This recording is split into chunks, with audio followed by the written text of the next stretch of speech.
अब उसको पता ही नहीं, कुछ नहीं, यहाँ तो बस खाली जिस हिंदू का खून न खौला चलाए जा रहे हैं अपना, इसमें किसी हिंदू खून नहीं खोलता। भाई ये पैसा कहाँ का है? बैंकों में आम आदमी का जो पैसा है वो इन पूंजीपतियों को दे दिया गया। लाखों करोड़ रुपए सरकार ने एनसीएलटी के जरिए माफ करा दिया, लेकिन उन्होंने ज्यादा माफ करके थोड़ा वसूला तो गर्दन कट हो गई, पूरा अपना कर्जा ही उड़ा दिया आपका। गोदी मीडिया, फिर वो दिन रात तारीफ पे तारीफ, कोई गलत से गलत कर दे सरकार की ओर से उसको नहीं दिखाना है, तारीफ में लग गए। ये सब तो खत्म हो गया था। गोदी वालों को तो हमने ठीक कर लिया था, ये सब कहां से आ गए? इनको ठीक किया जाए। तो ये ठीक करने की कोशिश है। अब आपको तय करना है कि इस लड़ाई को मजबूती से लड़ना है या फिर यहां भी सरेंडर करना है। इसका मैं कहता हूं 140वां हिस्सा अगर इनके खिलाफ खड़ा हो जाए, कितने जेल में डालोगे भैया तुम? चलो डालो जेल में सबको, डालिए सबको जेल में। पंकज भाई कह रहे थे कि भाई बड़े बड़े चैनल के ऊपर एक दबाव रहता है सरकार का। दबाव कैसा रहता है? विज्ञापन का दबाव रहता है, प्राइवेट प्लेयर्स जो उनको विज्ञापन देते हैं उसका भी दबाव रहता है, गवर्नमेंट के विज्ञापन का दबाव रहता है। तो सरकार कहती है ये खबर नहीं चलेगी, उस चैनल की मजबूरी है या तो वो विज्ञापन लेके अपने कर्मचारियों की तनख्वाह दे या फिर वो खबर नीचे गिरा दे। तो ज़्यादातर लोगों ने ये किया कि भाई उन्होंने खबर को नीचे गिराना शुरू किया। फिर थोड़ा और बात बढ़ी आगे तो 2-4 ईडी सीबीआई के छापे डलवा दिए चैनल के मालिकों के यहाँ। उससे फिर और डरे, कुछ पत्रकारों पे मुकदमे लिखवा दिए, उससे और डरे। धीरे धीरे कुल मिला के सरकार का डर जो है वो काम करने लगा और जितने भी बड़े चैनल थे वो आपके जिंदगी से जुड़े हुए मुद्दों को दिखाना उन्होंने धीरे धीरे बंद कर दिया। चलिए वो भी ठीक है। फिर वो उनका नाम पड़ गया गोदी मीडिया। फिर वो दिन रात तारीफ पे तारीफ, कोई गलत से गलत कर दे सरकार की ओर से उसको नहीं दिखाना है, तारीफ में लग गए। अब जो लोग इस बात को सहन नहीं कर पाए उन्होंने या तो खुद से इस्तीफा दे दिया या चैनल ने उनको निकाल दिया, जिसका एक उदाहरण खुद पंकज जी हैं। अब उन्होंने ये माध्यम शुरू किया। अब ये बहुत सफल माध्यम निकल गया आपका।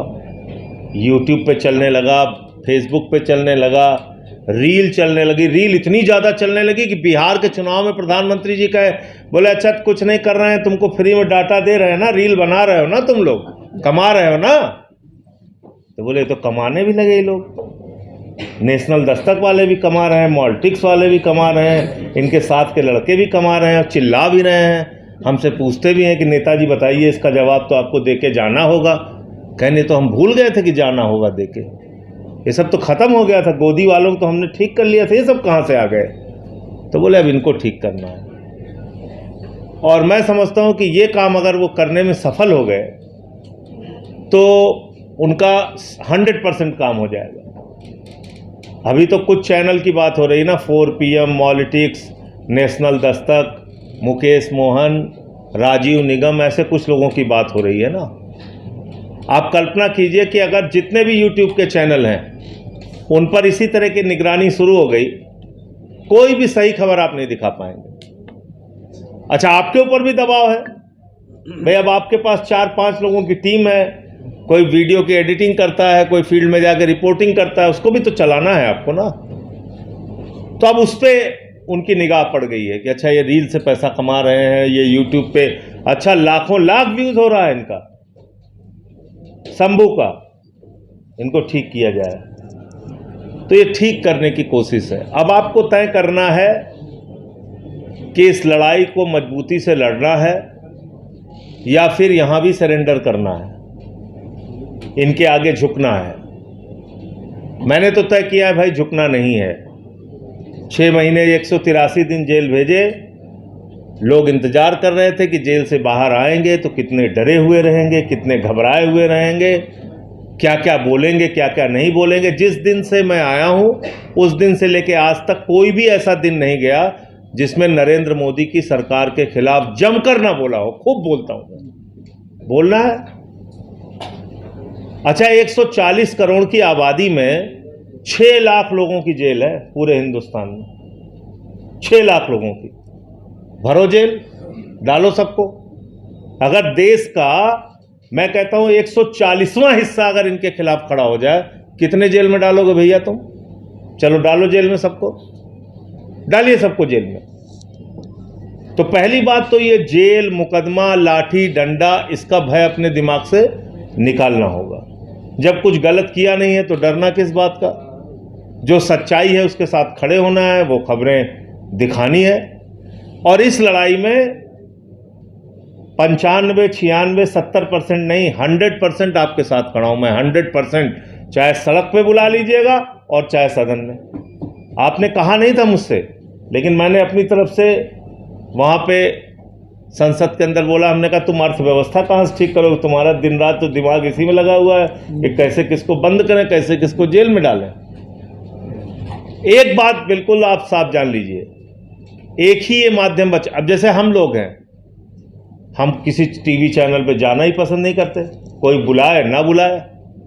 हम लोग अपनी किसी भी यूट्यूब चैनल को अपना इंटरव्यू दे दिए, लोगों तक बात पहुंच जाती है, या अपने फेसबुक पे वीडियो डाल दिए पहुंच जाती है, ट्विटर पे डाल दिए पहुंच जाती है, कोई ज़रूरत नहीं है। अब वो समझ रहे हैं इस बात को कि भाई ये तो सारे गोदी मीडिया को हम लोगों ने बहिष्कार करवा दिया इनका, कि भाई इनको कोई नहीं दिखाएगा, तब भी ये लोग चल रहे हैं। तो बात यहाँ पर है, आपकी ताकत बहुत बढ़ गई है, और ताकत इतनी ज़्यादा हो गई है कि आप ही हैं जो ये दिखाते हैं कि बुंदेलखंड में जल जीवन मिशन के नाम पे कितना भ्रष्टाचार हुआ है।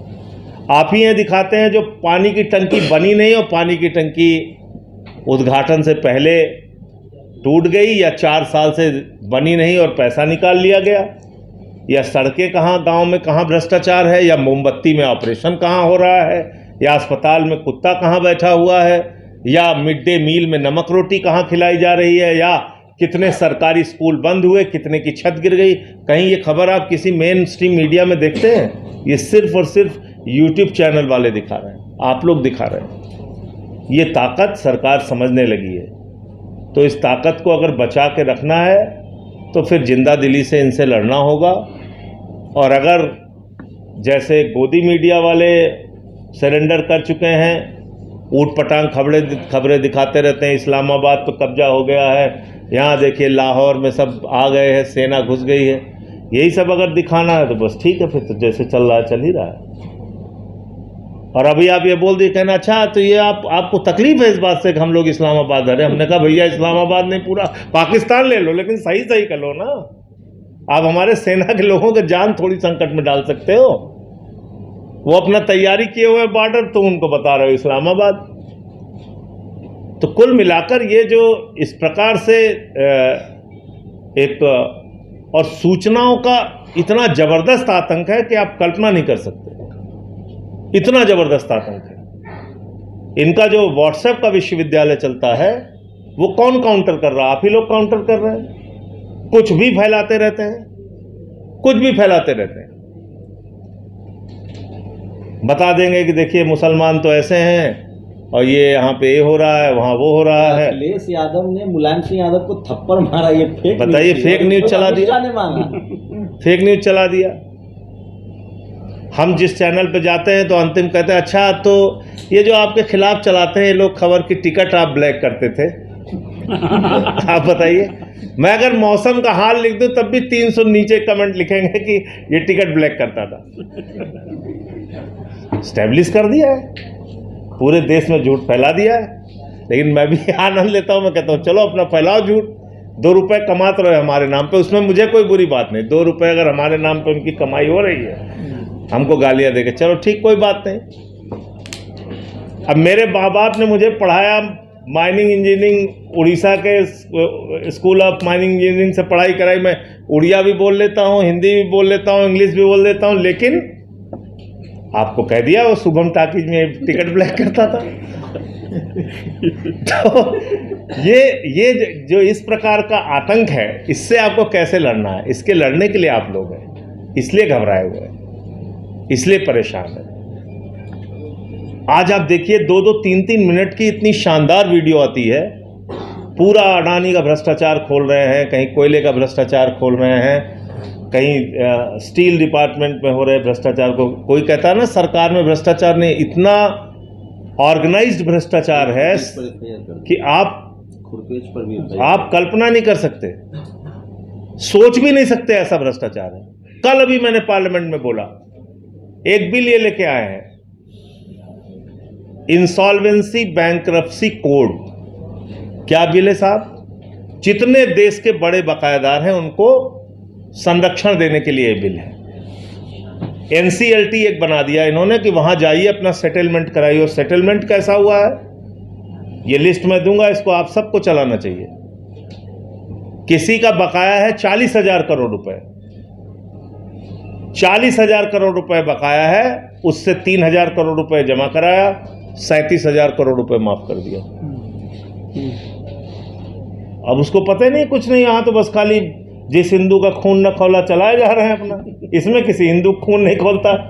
भाई ये पैसा कहाँ का है? बैंकों में आम आदमी का जो पैसा है वो इन पूंजीपतियों को दे दिया गया। लाखों करोड़ रुपए सरकार ने एनसीएलटी के जरिए माफ करा दिया, लाखों करोड़ रुपए, आप कल्पना नहीं कर सकते। 26 लाख करोड़। और उसका नाम दिया हेयर कट।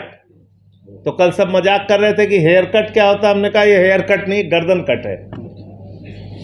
थोड़ा कर्जा माफ करके ज्यादा वसूलना हेयर कट है, लेकिन उन्होंने ज्यादा माफ करके थोड़ा वसूला तो गर्दन कट हो गई, पूरा अपना कर्जा ही उड़ा दिया आपका। तो कुल मिलाकर मैं ये कहना चाहता हूं कि आप एक सच की लड़ाई लड़ रहे हैं, सच्चाई को लोगों तक पहुंचा रहे हैं, दिखा रहे हैं। ये अपनी जंग जारी रखिएगा और इस लड़ाई में हम लोग जैसे भी आपका साथ दे सकते हैं आपके साथ रहेंगे। और जहां जेल का मुकदमे का सवाल है तो उसके लिए भी अब आप लोगों को मन लोगों का तैयार करना पड़ेगा कि भाई अब ये इसका डर दिखा के कितने ब्लैकमेल, कई पार्टियां टूट गई, पार्टियां साफ हो गई। आज वो टीडीपी वालों का एक बिल आया, आंध्र प्रदेश को रीऑर्गेनाइज। हमने कहा कैन साहब ये 15,000 करोड़ रुपए अमरावती के विकास के लिए दे रहे हैं। हमने कहा जब तक तुम्हारे हाथ में सत्ता की चाबी है 15,000 नहीं, जितनी ज़रूरत है सब ले लो इनसे, बाद में नीतीश कुमार की हालत कर देंगे तुम्हारी भी, जैसे नीतीश जी के साथ किया इन्होंने। तो इस लड़ाई में आपके साथ हैं और संसद तो आज से ख़त्म हो रही है, सड़क की लड़ाई आगे जहाँ भी होगी आपकी, मैं आपके साथ खड़ा हूं।